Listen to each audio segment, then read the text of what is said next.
Hello সবাইকে, আশা করছি সবাই অনেক বেশি ভালো আছেন। এই শীতের মধ্যে না কোনো কিছু রান্না করতে ইচ্ছা করতেছিল, না কোনো কিছু খেতে ইচ্ছা করতেছিল।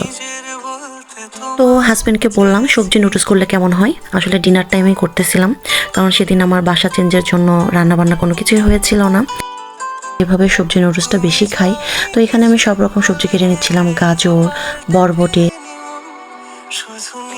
এখানে নিয়ে নিয়েছিলাম ছোট ছোট যে দেশি আলুগুলো পাওয়া যায় সেগুলো। আজকে মোটামুটি হচ্ছে শীতের মধ্যে দেশি সব কিছু দিয়েই সবজি নুডলসটা রান্না করতেছিলাম।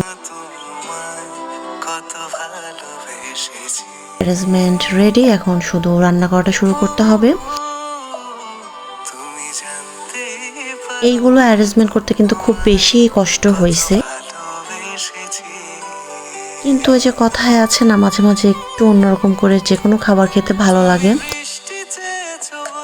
তো হচ্ছে প্রথমে আমি আলু এবং গাজরগুলো সিদ্ধ করে নেওয়ার জন্য গরম পানিতে দিয়ে দিয়েছিলাম, আর এখানে আমি অল্প একটু লবণ দিয়ে দিয়েছিলাম যাতে সবজিগুলোতে ভালোভাবে হচ্ছে লবণ প্রবেশ করতে পারে।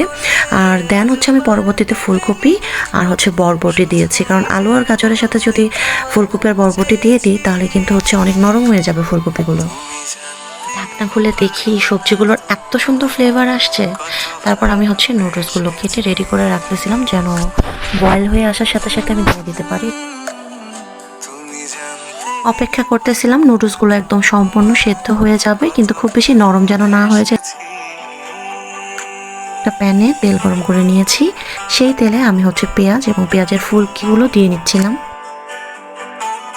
তারপর একটু একটু করে অল্প পরিমাণে হলুদ গুঁড়ো, মরিচের গুঁড়ো, লবণ দিয়ে নিয়েছিলাম। আর 4 প্যাকেট লুডুস ইউজ করেছি, সেজন্য হচ্ছে আমি সবগুলো মশলাই দিয়ে নিয়েছিলাম। লুডুসের প্যাকেটে যে মশলার প্যাকেট দেওয়া থাকে সেগুলো। আর এখানে 3টা ডিম নিয়েছিলাম। খুব সুন্দর করে মশলার মিক্সিং করে সেদ্ধ করা সবজি এবং লুডুসটা আমি এখানে ঢেলে নিয়েছি।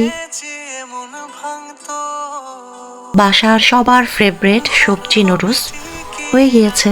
এখন সবাই অপেক্ষা করতেছে পরিবেশনের পালা। একটু ধনেপাতা কুচি দিয়ে নিয়েছি। কি সুন্দর যে একটা স্মেল আসতেছিল, মনে হইতেছে ভয়েস দেওয়ার সময় আবারও বানিয়ে খাই। এই তো গরম গরম আমি নামিয়ে নিচ্ছিলাম আমার হাজবেন্ডের জন্য এবং আমার বেবির জন্য। যখনই আপনাদের কাছে এই শীতে মনে হবে যে পেট পুড়ে কিছু খেতে চাই, এভাবে কিন্তু অনেকগুলো সবজি মিক্স করে এমন নুডলস বানিয়ে খেতে পারেন।